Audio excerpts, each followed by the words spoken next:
you're going to hear me piggyback off a lot of the things that Coach Borseth just said when it comes to our team and practices and our roster.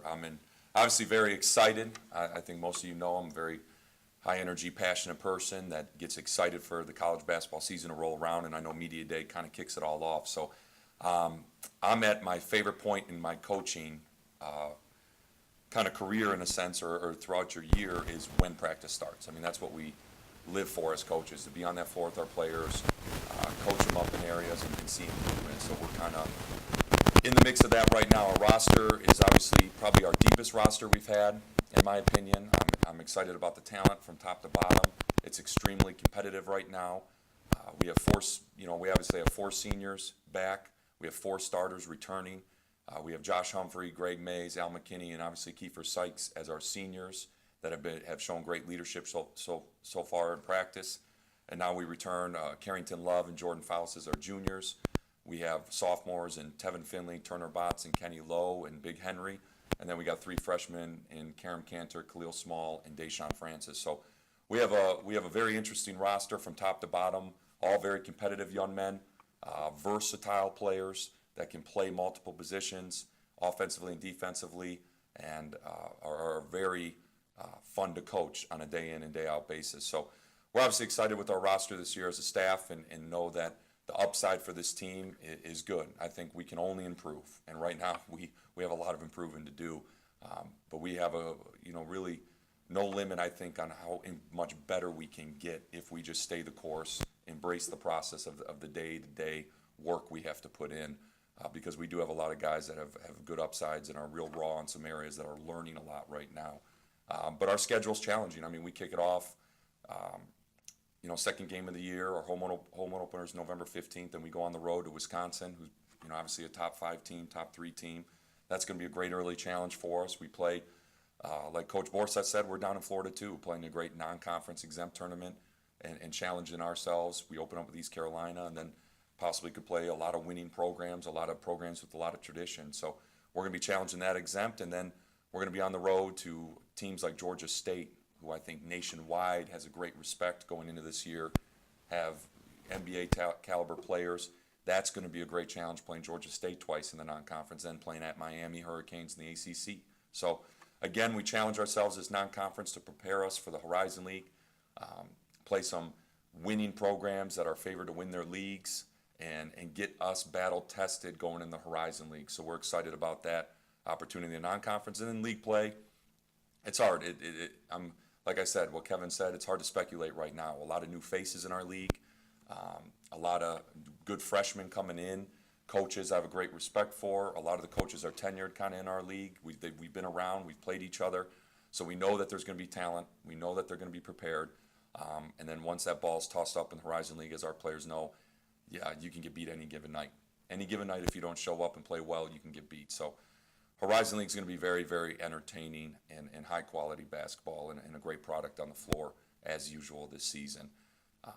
We're excited about where the program is right now, our future with the recruits we have, hopefully, coming in, and we're just excited to keep moving forward and pursuing our next practice, which has been very competitive. And like I said, we're learning a lot right now and putting in some new things, tweaking some things, but very, very excited to compete against someone else as we start earlier. As of last year was our first time we could start 42 days early. We're starting 42 days early again. So our guys are chomping at the bit right now to play someone else already. So that's what I have to handle as a coach, is the competitiveness every day in practice and making sure that they're scrimmaging enough and playing each other and waiting for that first exhibition game on October 30th. That being said, I'd love to open it up to some questions.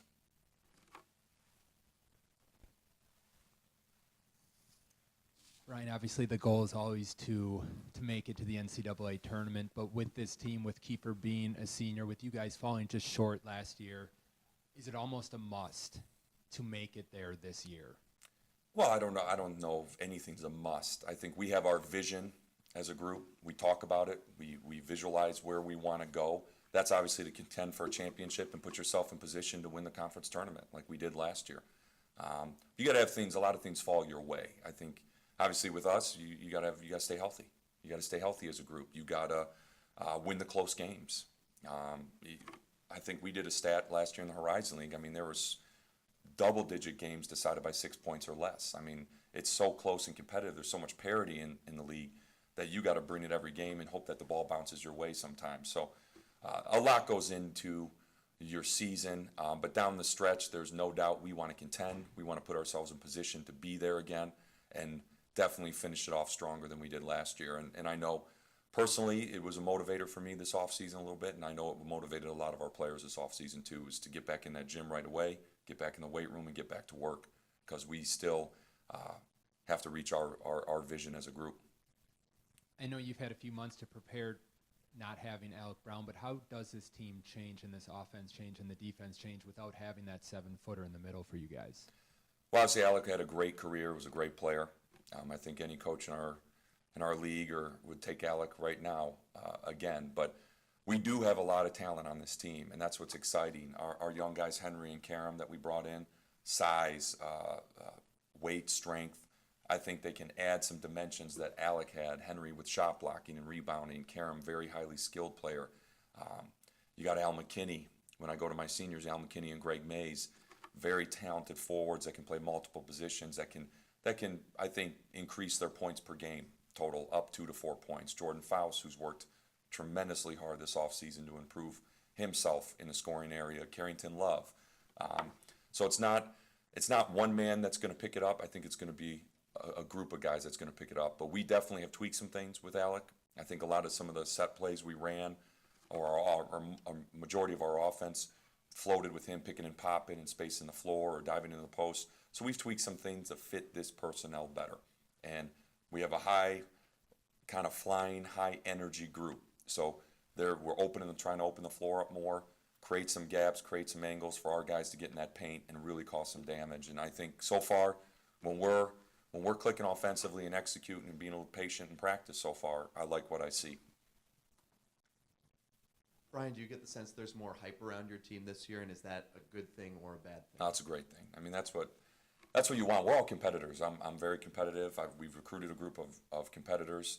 They want to play against the best. They want to be challenged. They want expectations. We all do. But it's what do you do when those expectations are there? And I think we've created them. That's a positive.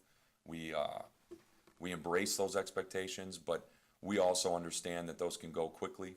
And if you get complacent, anyone can beat you on any given night. We know that. So we're putting the work in. I would be surprised if you asked any of our players if I've let up or backed down in any way with the program getting better and the expectations rising, if I've toned anything down. If anything, I've increased it because I know how hard it is to win.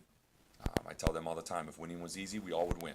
And we got to put the work in and on a day-to-day basis and embrace the process, and hopefully the results will be the way you want. And I think if this team can do that, there hopefully can be some wins on the other end. There's also a different buzz around a certain other team in Wisconsin, mainly in Madison. Do you treat that game any differently now that they are going to be a top 3, top 5 team, or is it a team that you guys have hung with in the past, and that's the message? How are you going to treat that game? Oh, it's a big game. I mean, obviously we want to, like I said, we're competitive. We want to challenge ourselves, and going into Madison and playing in Madison at the Kohl Center is a tough place to play. So it's going to be a great early test for us. It's not going to make or break our season, but I know our guys every day when we practice, we're practicing to beat the best. So I've used terms like, can we beat Wisconsin playing that way?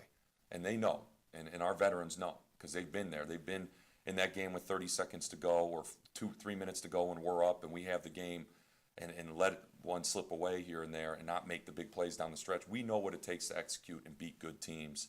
And that comes down to, obviously, execution on both ends of the floor. So we use that in practice. We're practicing every day to beat the best and to beat teams that are contenders in their league, because that's the type of program we want to have, is a contending program that is in position to possibly win their league every year, and that's what we're working hard every day to be at. But Wisconsin is definitely that type of team, and a team we got to bring a very high energy execution night on November 19th to beat them.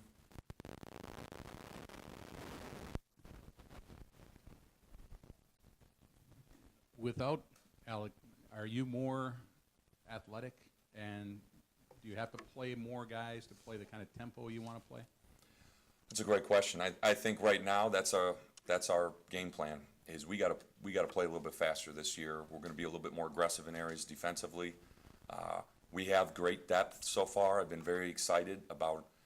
You do depth charts like Coach Borsa said with your staff, and where do you see them? I mean, we got 13 guys that can play.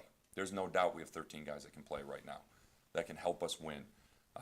But it's finding, are you going to play 13 guys? No. But if you're playing a fast tempo and a high possession game, you're going to have to go to 9, 10, possibly 11 players. So right now, with the way we want to play and how aggressive we want to be, because that fits our personality too as a group, we're going to have to play 10 or 11 guys, and guys are going to have to be ready to play. So that's exciting, though, for me. I think it's exciting for them. They know that there's opportunity out there to get on the floor. If they can bring to the team what they've shown in practice, their value, each of them brings a different value to the team. If they can do that, I think it's going to be a lot of fun to watch us play, and hopefully that leads to wins.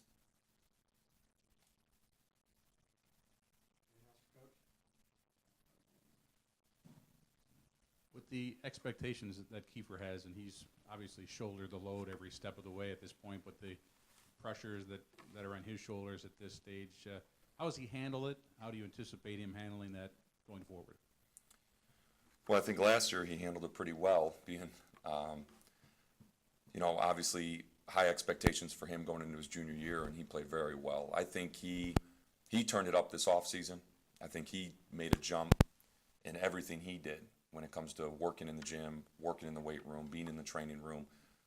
His leadership off the floor made a big jump. He's a lot more vocal, holding guys accountable more. He knows what it takes to win. And success leaves footprints. I mean, you can see that in our women's program. Obviously, those footprints last a long time. We can already sense it now after last year. Our guys know what it takes to win, and they understand how hard it is. So those footprints are definitely on that floor. Kiefer's doing a lot of talking. Jordan Faust is doing a lot of talking. Greg Mays, Josh, Al, all of my seniors, they're talking more. So as a coach, practice has gotten better from the sense of your players talk and players holding each other accountable, and that's what you want. So will that lead to wins? I think it puts you in position to get some and puts you in position every game to win. I mean, the expectation in that locker room is when we step on the floor, we expect to win every game. We expect to compete at a high level and put ourselves in position to win every game. I don't know if every team can say that throughout the nation, but I know our locker room can.